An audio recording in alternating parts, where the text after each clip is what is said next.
everyone, how's it going? How have you been? I hope you had a good week.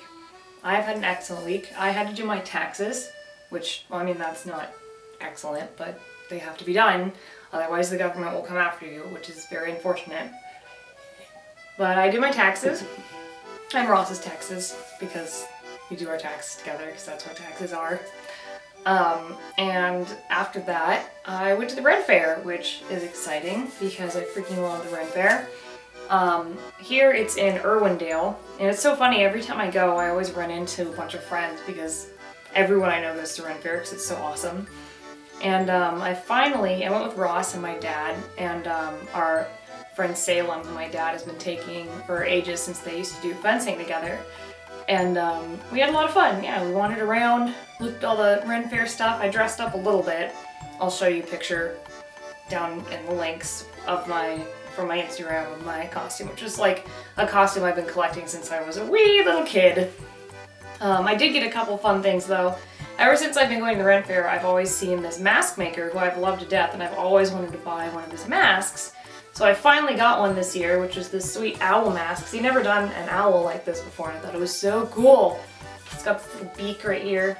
I thought it was just awesome. So, owl mask, even signs the back, 'cause he's a leather worker artist, and so he does all of his awesome, cool leather masks. So that's what I added to my costume this year, was the mask, and I also added this awesome staff, which I just thought was super cool. This is something else I always wanted. It's like a puppeteered staff, so it has a raccoon skull on the top. When you move its jaw, it actually talks! It's like a very, like, the Henson-esque talking staff. I love it. I think it's amazing. I'm gonna add some stuff to it though. I think I'll maybe like magic sculpt some horns on him or something. We'll see. But there's another addition to my costume, so. And my costume, oh, no, stick back there. Ow, I'm falling. Okay, he's gonna go on the floor. Nope, he's gonna go here. Nope, alright. My costume has been years and years in the making, so it's been fun. If you get a chance to go to your local Ren Faire, it's a really fun place to support local artists who are super talented and also really cool and make cool period stuff. And just meet people, and everyone's super friendly too. You can pretty much chat to everyone there, and they're all super into what they do. We petted some chickens too. I love chickens. They're so cute and fuzzy, and Ross and I picked little chickens. Oh, it was just adorable. Anyway, speaking of birds, I finished my taxidermy class at Taxidermy, and I did with Aaron and Susie. So this is a little European starling that, again, he was killed as a nuisance bird. I think she said in like some weird place like Wyoming, because they're non-native and they affect other bird populations and farmers and things like that, which is very sad. But he got to be turned into a lovely piece of art. So I had to pretty much do lots of terrible, gruesome things with him, including skinning him and pulling his guts out and eyes and all these things that I tried to tell to Ross, and he got very disturbed. But he ended up being a lovely piece of art. I actually sew them together, and then they become a piece of taxidermy. So I really love doing it. It was so much fun. And our teacher is the taxidermist at the Natural History Museum, one of them at here in Los Angeles, and she has lots of amazing, great stories, and she was super cool.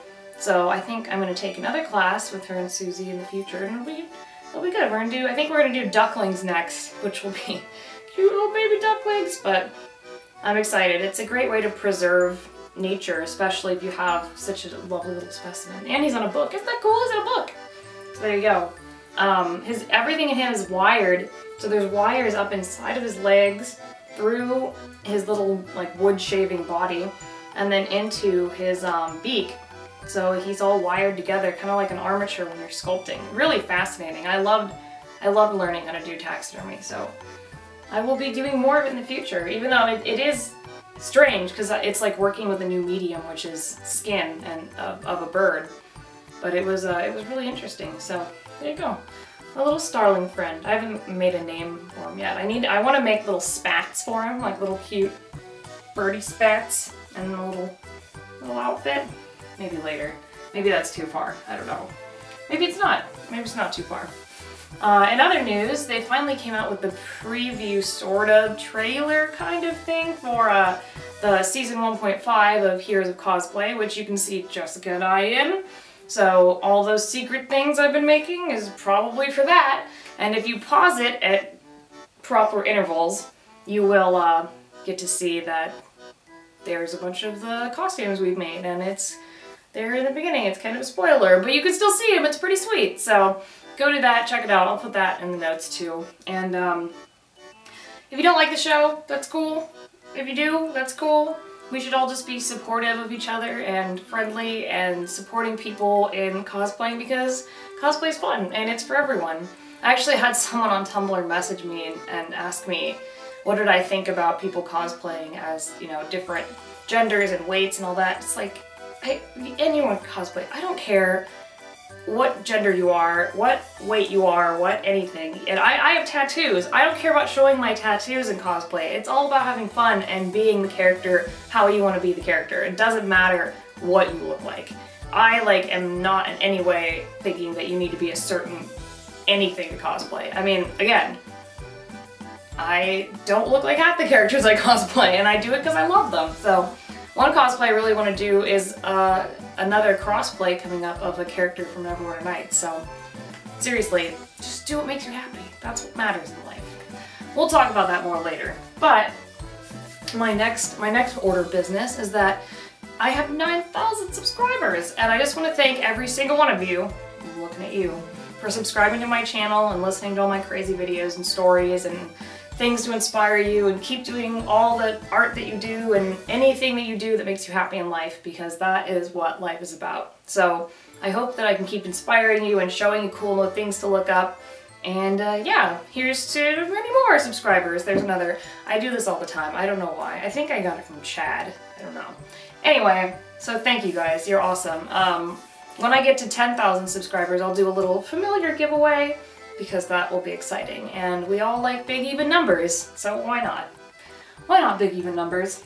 And I also got, you guys, I'm looking at, this is my notes where I write down, because I can't remember my name half the time, so I have to write down what I'm going to talk about. Our next order of business is, you guys want me to talk about cool books and things again, which I love doing, and I have a ton around my house. So sharing them with you will be awesome to introduce you to new awesome graphic novels and stories and stuff. So this week's super cool story, and this is great obviously if you have kids too, or you have a younger sibling or niece or nephew, or you just like adorable drawings, which is my case because I do. This book is called Corgi with a K, K-O-R-G-I, and it's by Christian Slade.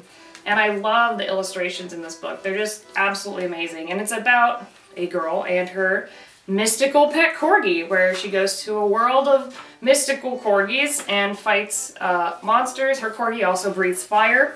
So if you like corgis that breathe fire, I mean, who doesn't? Then this book is for you. Let me see if I can find a cool picture. I just love the monsters in this book. You can see really neat, really cool line illustrations, and that's some of my favorite way of illustrating, is doing line art. And you can tell the different hash marks for different shading, and it's really fascinating how the artist did it. And I just love it. It's a great, cute little story, and there's different, there's more after this. This is just book one. But if you want a good, feel-good story with awesome art, no words, it's all just pictures. So again, if you know a little kid, or you're a little kid at heart, it just tells the story visually without any words. So there you go. I love stories like that, because then you don't even need to speak a certain language to understand how freaking adorable it is. So that is my book recommendation. I'll be doing another video before the end of the week, because I'm going to PAX, and I'll be talking about all the stuff I'm going to be doing at PAX. So there you go.